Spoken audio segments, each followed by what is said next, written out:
Assalamualaikum students, I am your English teacher and today I am going to discuss with you first in English chapter number 6. The title of this chapter is The Reward, which is written by lord Dunsany. Students, इससे previous lecture में हमने इस chapter का general introduction discuss किया था, हमने author details जो हैं वो डिस्कस की थी और साथ साथ हमने इस चैप्टर की जो थीम हैं वो डिस्कस किए थे। आज के इस लेक्चर में हम इस चैप्टर की ट्रांसलेशन स्टार्ट करने जा रहे हैं। उससे पहले मैं आपको इन ट्रांसलेशन पैराग्राफ्स के कुछ वर्ड मीनिंग जो है वो बताऊंगी। सबसे पहले हमारे पास वर्ड है अपॉर्चुनिटी। अपॉर्चुनिटी का मीनिंग होता है मौका। डिटर्मिनेशन अज़म को कहते हैं, रिक्वायर्ड मतलूब या फिर ज़रूरत या फिर किसी चीज़ की ज़रूरत। डिटर्मेंट होता है पुरज़म, ऑर्गेनाइज होता है इंतज़ाम करना। कंपटीशन मुकाबला को कहते हैं, प्रोबेबली होता है गालिबन या फिर यकीनन। नेक्स्ट है आपके पास मोटिव। मोटिव वजह को कहते हैं, एम्बिशन कहते हैं ख्वाहिश को, कस्टम रिवाज, एथलीट खिलाड़ी, हर्डल रुकावट को कहा जाता है, आर्ग्यू होता है दलील देना, ग्लोरी शान शौकत। नेक्स्ट है एंशियंट। एंशियंट कदीम को कहा जाता है। नेक्स्ट वर्ड है आपके पास अपोज। अपोज कहते हैं मुखालफत को या फिर मुखालफत करना को। आर्गूमेंट्स दलाइल। एग्जिबिट होता है मुजाहरा करना। स्ट्रेंथन होता है मजबूत बनाना। विक्ट्रियस होता है फतह याब। अकर्स्ट होता है बदकिस्मत या फिर वो ऐसा इंसान जिसकी किस्मत अच्छी ना हो। नेक्स्ट आपका लास्ट वाला वर्ड है ड्यूली। इसका मतलब होता है बाकायदा तौर पर। तो स्टूडेंट्स, आज के हम ट्रांसलेशन स्टार्ट करते हैं अपनी। I talk at the club one day was of opportunity and determination. एक दिन क्लब में हमारी गुफ्तगू का मौजू मौका और अज़म पे था। Some said opportunity was required for success. कुछ ने कहा कि कामयाबी के लिए मौका की ज़रूरत है। And millions never had it, और लाखों के पास मौका नहीं होता। Other that only determination was needed, और बाकी सब ने कहा कि सिर्फ़ और सिर्फ अज़म जो है वो ज़रूरी होता है। एंड देन जॉर्कन्स जॉइंड इन, और फिर इनमें जॉर्कन्स जो शामिल हुआ। ऑल फॉर डिटर्मिनेशन, और उसने कहा कि सारी की सारी बात जो है वो इरादे अज़म की है, इरादे की है। If a man was determined, अगर एक इंसान पुरअज़म है टू गेट एनीथिंग, कोई चीज़ हासिल करने के लिए, and stuck it long enough, और वो इसके साथ काफ़ी अर्से तक जुड़ा रहे, he got it said Jorkens. Jorkens ने कहा वो उसे हासिल कर लेता है। एनीथिंग कुछ भी, आस्क टर्बिट। टर्बिट ने कहा एनीथिंग, जी हाँ कुछ भी। जॉर्कन्स रिप्लाइड, जॉर्कन ने जवाब दिया so long as he stuck to it, जितना ज़्यादा वो उसके साथ जुड़ा रहेगा। And stuck to it hard enough, और जितनी ज़्यादा सख्ती से या सख्त मेहनत से उसके साथ जुड़ा रहेगा। एंड लॉन्ग इनफ, और ज़्यादा लंबे अरसे के लिए। एनीथिंग वट एवर, कुछ भी, जो भी वो हासिल कर सकता है। टर्बिट डिसएग्रीड, टर्बिट ने उसकी बात से इत्तफाक ना किया। Life is like a race, ज़िंदगी एक दौड़ की तरह है। जॉर्कन वेंट ऑन, जॉर्कन ने अपनी बात जारी रखी। In which they tire after a while and sit down, जिसमें ये थोड़ी देर के बाद थक जाते हैं, एंड सिट डाउन, और बैठ जाते हैं। आर गेट इंटरेस्टेड, या फिर तवज्जो दिलचस्पी लेना शुरू कर देते हैं। इन समथिंग एल्स इंस्टेड, इसकी बजाय किसी और चीज़ में। The man who keeps on wins the race, लेकिन वो इंसान जो कोशिश करना जारी रखता है वो इस दौड़ को जीत जाता है। And suppose a man wanted to be skating champion of Sahara said Turbit. Turbit ने कहा फ़र्ज़ करो कि एक इंसान सहारा में स्केटिंग का चैम्पियन बनना चाहता हो तो, and couldn't afford the money to get there, और उसके पास वहाँ जाने के लिए पैसा ना हो तो वो क्या करेगा। He would make the money said Jorkens. Jorkens ने जवाब दिया कि वो पहले पैसा कमाएगा। And he would build a skating rink in the Sahara, और फिर सहारा में जाके स्केटिंग रैंक बनवाएगा। And organize the competition there, और वहाँ पे एक मुकाबला मुनक्किद करवाएगा।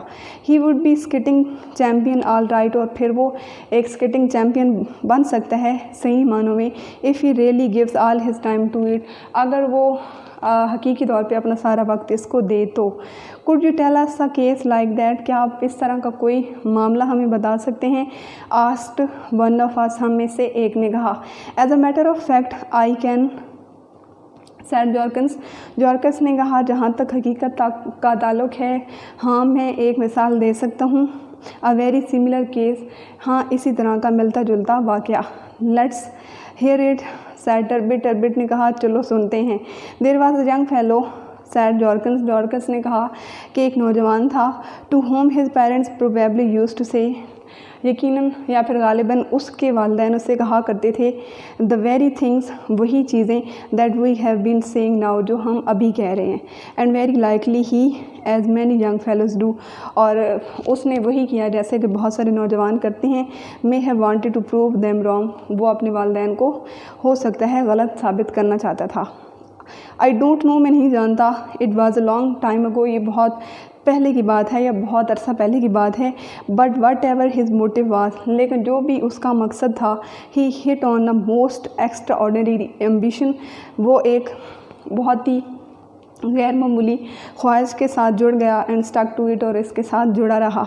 It was nothing less than to be appointed court acrobat, ये किसी दरबारी बाजीगर के तौर पे अपॉइंट होने से कुछ कम ना था। बट क्या, सैड टर्बिट ने कहा। एक्रोबेट खिलाड़ी जॉर्कन्स वेंट ऑन, जॉर्कन ने अपनी बात जारी रखी। To the court of the country in which he lived, उस मुल्क के कोर्ट में या फिर दरबार में जहाँ पे वो रहता था। What kind of country was that, asked Turbit ने कहा ये किस तरह का मुल्क था। नेवर माइंड, बुरा मत माने, वट कंट्री इट वाज, कि ये जो मुल्क भी था, सर जॉर्कन्स ने कहा। And as a matter of fact, जहाँ तक हकीकत का ताल्लुक है, its custom were not so silly as you suppose, कि उसके जो रस्म व रिवाज हैं, उस मुल्क के रस्म व रिवाज इतने बेवकूफ़ाना नहीं थे जितना तुम समझ रहे हो। They had no post of court acrobat, उनके पास दरबारी बाजीगर की कोई पोस्ट नहीं थी, कोई सीट नहीं थी। एंड नेवर हैड, और ना ही कभी हुई थी। But that didn't stop young gorgeous, लेकिन ये चीज़ नौजवान गॉर्जियस को ना रोक सकी। दैट वाज हिज नेम, ये उसका नाम था। He was a good athlete, वो एक अच्छा खिलाड़ी था। When he came by his wild idea at about the age of 16, और ये एक खिलाड़ी था। उसकी जब उसे ये ख्याल आया तो तकरीबन वो 16 साल का था। And had won the high jump, और उसने जीती थी हाई जंप की रेस, एंड द हर्डल्स, और रुकावटी रेसें, and the 100 yards at his school, और 100 मीटर रेस अपने स्कूल में उसने जीती थी। वेल, ठीक है, देयर वाज अपॉर्चुनिटी, उसके पास मौका था। एग्री आर्ग्यू टर्बिट ने दलील दी। If he was one a good athlete, कि वो एक अच्छा खिलाड़ी पैदा हुआ था तो उसके पास एक अच्छा मौका था। But wait a moment, sir Jorkens ने कहा, थोड़ी देर इंतज़ार करें। You don't remain an athlete all your life, आप पूरी ज़िंदगी एक खिलाड़ी नहीं रह सकते। And still had to get the post created, और उसने तो अभी ये पोस्ट जो है वो क्रिएट करवानी थी, अभी बनवानी थी। How did he do that, आज टर्बिट ने कहा उसने ये कैसे किया। Simply by sticking to it, sir Jorkens ने कहा, सादा तरीके से अपने इरादे से जुड़े रहने के साथ। ही वेंट इनटू पॉलिटिक्स, वो सियासत में चला गया। They all do in that country, जैसा कि उस मुल्क में बाकी सारे करते थे। But he went into them harder than anyone else, लेकिन वो इसमें बाकी लोगों से ज़्यादा मेहनत करने लगा। And never give up his ambition, और उसने अपना मकसद नहीं छोड़ा। ऑफ कोर्स, यकीनन ही मेड स्पीचेस, उसने तकरीरें की, एंड फाइन वंस, और बहुत अच्छी की, ऑन मैनी अदर सब्जेक्ट, बहुत सारे और मज़ामीन पर। बट ऑल द वाइल, लेकिन आखिरकार he stuck to his one ambition, लेकिन वो आखिरकार अपने सिर्फ एक ही आइडिया, एक ही ख्याल के साथ जुड़ा रहा। द ईयर्स वेंट बाय, साल गुजरते गए। एंड द डे केम, और वो दिन आ गया। When he had power enough to preach his ambition openly, वो दिन आ गया जब उसके पास इतनी ताकत थी कि वो अपने मकसद को खुलेआम बयान कर सकता था, उसकी तबलीग कर सकता था। And he told them how the glory of their country, उसने लोगों को बताया कि कैसे उनके मुल्क की शान शौकत and of its ancient throne, और उनके कदीम तख्त की शान शौकत वुड भी इंक्रीज़, बढ़ जाएगी। If the post of court Acrobat were created, अगर दरबारी बाजीगर की सीट जो है वो क्रिएट की जाती है, बनाई जाती है, या फिर तख्लीक की जाती है। He gave examples of other courts and great once, उसने बहुत सारे दरबारों की और बहुत ही अजीम लोगों की मिसालें दी। ऑफ कोर्स यकीनन मैंने अपोज्ड हिम, बहुत सारों ने उसकी मुखालफत की। दैट इज़ पॉलिटिक्स, ये सियासत है। ऑफ कोर्स यकीनन it took a long time, इसने बहुत ज़्यादा वक्त लिया। दैट इज़ पॉलिटिक्स टू, और ये भी एक सियासत ही है। But as the years went by, लेकिन जैसे ही साल गुजरते गए, बाय ही वोर डाउन अपोजिंग आर्गूमेंट्स, तो इसने क्या किया कि तमाम जितने भी दलाइल थे उनको शिकस्त देना शुरू कर दी।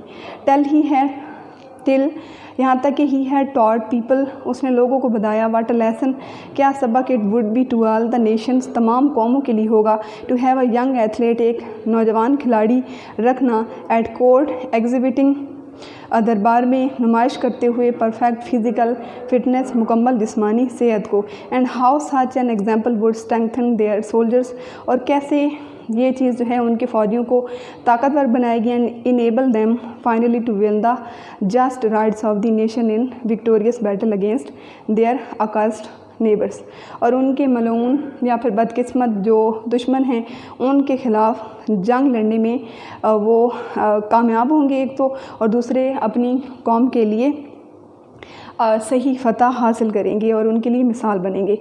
एंड सो द आइडिया काच ऑन, और इस तरह ये ख़याल जो है वो मंजूर आम होने लगा, बहुत ज़्यादा सब लोगों को मालूम होने लगा। And to make a very long story short, और इस कहानी को बहुत छोटा करते हुए the post of court acrobat was duly created. अब वो कह रहे हैं कि जो कोर्ट एक्रोबेट की पोस्ट थी वो फाइनली अब मुकम्मल या फिर जो है वो बनाई जा चुकी थी, अब वो उसकी मंजूरी हो चुकी थी। और ये तो थी आज के लिए, इतनी ट्रांसलेशन काफ़ी है। नेक्स्ट जो ट्रांसलेशन है हम नेक्स्ट लेक्चर में कंप्लीट करेंगे। तब तक के लिए अल्लाह हाफ़िज़।